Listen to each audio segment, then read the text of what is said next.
Hi, I'm Ed. Welcome to Common Sense. And I'm John. How are you doing, Ed? I'm good, John. How about yourself? Doing well. Ready So to we're argue gonna, today?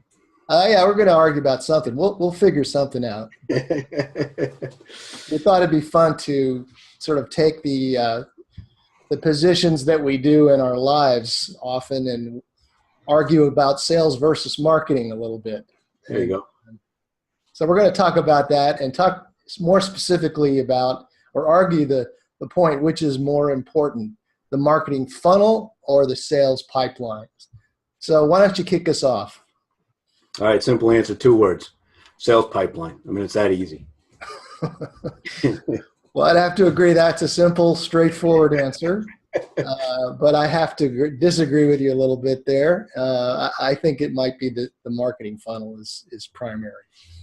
All right, well, here we go. It's playoff hockey season as we're recording this. So let's gloves come off, intensity goes up, and let's see where we end up.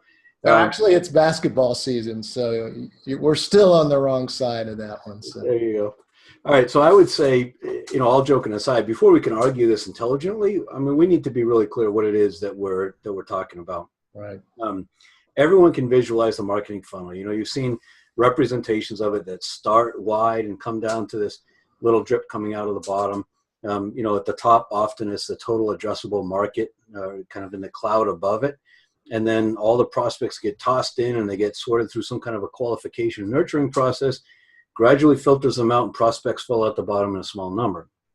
Once they fall out the bottom, though, that's when they finally get plugged into the sales pipeline. So we talk about these, we kind of set the context like we're saying which one, but they're different things. And so it probably is both or neither, or we'll see where we end up.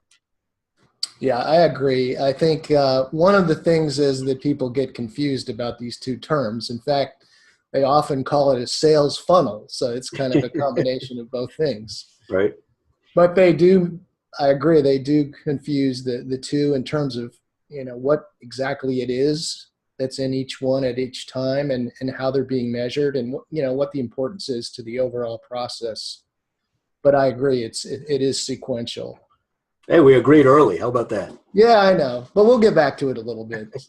We'll talk about why each one's important and kind of how they fit with each other.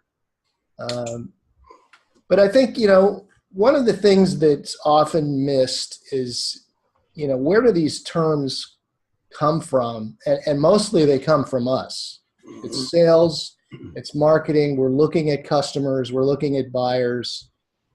We're not necessarily putting ourselves in their shoes. We're talking more about what's in it for us. So we're talking about, where is that prospect in the overall buying process? And what can we do to win them over? And both sales and marketing do that in different ways. But I think that's number one, is that we're not looking at it from the buyer's perspective. They don't really care whether they're a lead or a SQL or, where they are as in terms of being qualified. They'd actually resent it if they knew that that's how they were being treated. So that's something we probably need to think about in terms of being, solving for the customer, so to speak.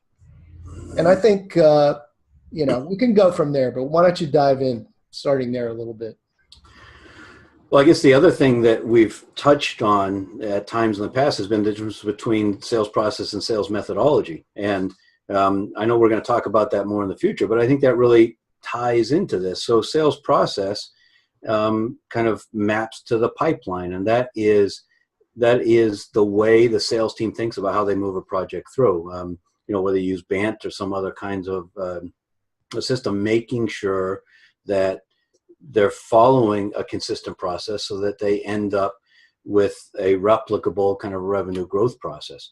But as you laid out those descriptions, I mean, it seems that really we're still kind of circling around the same argument or debate that we've had a couple times about marketing and sales silos. And it feels almost like those different terms and those different perspectives continue to derive from those silos. You think is that fair? I do. And it's particularly true when they have different goals, they have different processes, they have different metrics that matter to them. Like sales is going to be much more interested in appointments and close rates and revenues. Marketing is going to be more interested in leads and conversion rates and website traffic and things like that. And those things are not equivalent. They're not even remotely equivalent. Right. So there's going to be some misunderstanding about which is more important. And what matters a lot is how management treats these things, understands the relative merits of each one of those types of metrics. Right. And how you really look at a bigger picture than that, overall customer satisfaction and retention and things like that. So we'll talk about that a lot more in the future too, but I think that's where a lot of it gets sideways. Sure.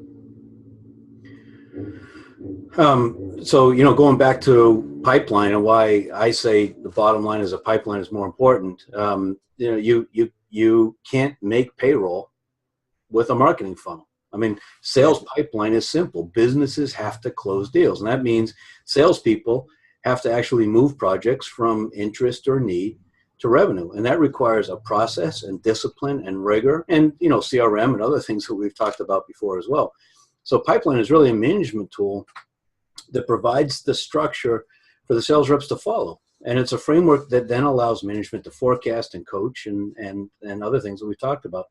It's focused on really the most important part of the revenue growth process. And I mean, even the area where the CRM that you're such a passionate advocate for plays the most important role. It's really that the nexus of revenue growth. Mm-hmm. But based on where we started, I'm guessing you're getting ready to tell me that that's naive. So tell me why the marketing funnel is actually more important.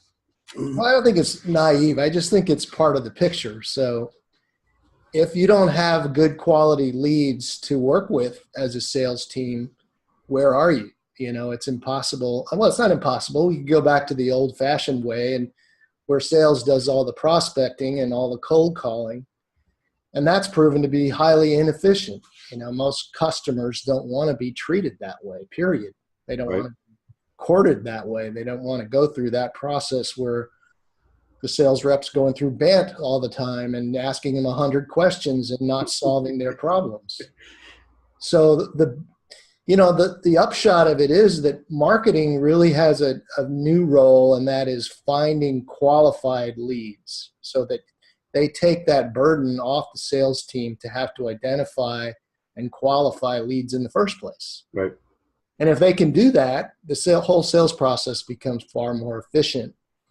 And if they're working together, even better, using the same CRM data, using the same tools, marketing automation, and so on, they can become far more efficient and they can become far more successful because they're chasing after fewer bad opportunities. Sure. Wouldn't you agree? Oh yeah, I think so. Absolutely. Without marketing doing their job, the funnel would be empty. I mean, that's clear. And as you say, prospecting is getting much harder. But we kind of end up at this same impasse that so often happens, where you've got marketing opposed to or versus sales instead of better alignment and better collaboration. And the solution that it seems like most companies embrace is to kind of allow the two silos to coexist without figuring out how to get them to intermix or to overlap, no matter how much we talk about alignment. So, as we're talking, it's clear that the right answer is not either or. You need both. And probably the graphical representations that we traditionally use for these contribute to the fallacy that it's kind of an either or thing. And it also, I think, obviously reinforces the point that we've talked about frequently, that the bifurcation of these functions of marketing and sales contributes to dysfunction. It doesn't just limit success. It actually creates dysfunction between the two from the buyer's perspective, and the experience that they would think that they want to have. So are there other ways to fill the funnel? I mean, some salespeople still prospect. As you said, it's inefficient. ABM is really about filling the funnel. I'm a big fan of buyer intent data. It provides, I think, incredible insight, basically the who's who of the people that are actively considering what you're selling. And that's kind of the holy grail for sales. But, nothing is a layup. I mean, even with buyer intent data, salespeople still have to go through their sales process. So, what's the best answer? Well, I think the best way to think about it is, right now in my neighborhood, they're building a lot of houses. And you don't see houses that are just being built by carpenters. You got roofers, you got electricians, you got plumbers, you got the interior people, and they all work together. And it's really kind of an elegant dance. You know exactly when to come in and what to do, and they work together. And the house gets built, and it's a beautiful thing at the end of the day. Why can't sales and marketing do that? Who's going to be the GC? Somebody from sales or somebody from marketing? Well, somebody's got to pick one, So really the CEO needs to step in and say, all right, guys, we're going to rethink the way we do this. And we're going to have a team, and we're going to have a team lead. And maybe that team lead changes from now and then. But we're going to have a very well-designed process that's open and transparent, and we're going to have an SLA, and we're going to agree to work together. It's not about fighting anymore. It's not about finger pointing. And we're going to measure the right things, and we're going to all solve for the customer. I mean, it's pretty simple concept, and it's not that easy to achieve, but that's where we need to be, in my opinion. Every time we talk, that same thing seems to come up: solving for the buyer, understanding the buyer perspective, being empathetic, and not building a process to satisfy yourself internally. But so, I mean, what you're saying is dictate from the top that they need to work together, maybe even kind of append them or fuse them. But I guess the question is, if you end up sandwiching transactions in between these warring departments, what happens? I mean, I love the way you describe it. It sounds simple. It's commonsensical. We've talked about it before. And it's kind of a perfect outcome for this debate. But I don't know of anybody that actually does it. As much as we talk about it and as clearly as we paint the picture, there's so much inertia to overcome. I mean, if you're the VP of sales, you've got a big staff and a big budget. You don't want to give that up. And if you're the VP of marketing, your reason when you come into the company in the morning, the reason you're there is to create leads. And how do you fit those together? I don't know the best solve for it. Do you? Well, I agree. It's rare. You see it sort of more and more from startups in the technology sector because they're bred that way. They're entrepreneurial by definition, and they don't have a rule book that they're playing from. Right. So, and they're making it work. I would think at least some CEOs would look at that and say, look, these guys are growing at, 1,000% a year. Right. And they're not growing headcount. They're just doing it the right way, and they're doing sales and marketing in a natural way that consumers are going for. Right.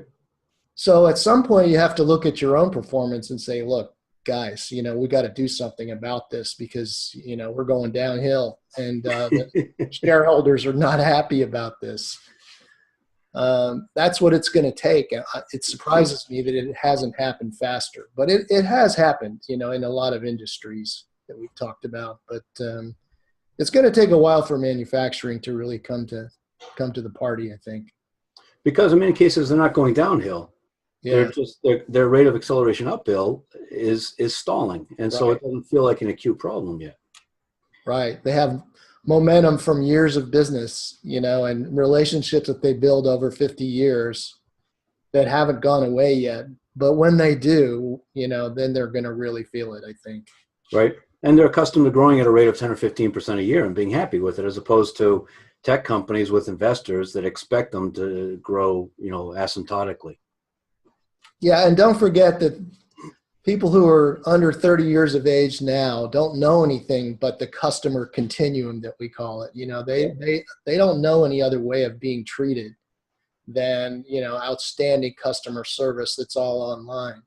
So 10 years from now, they're going to be in their 40s and they're going to be taking over companies. So you're not going to be able to stick with the old game plan for very long. Right.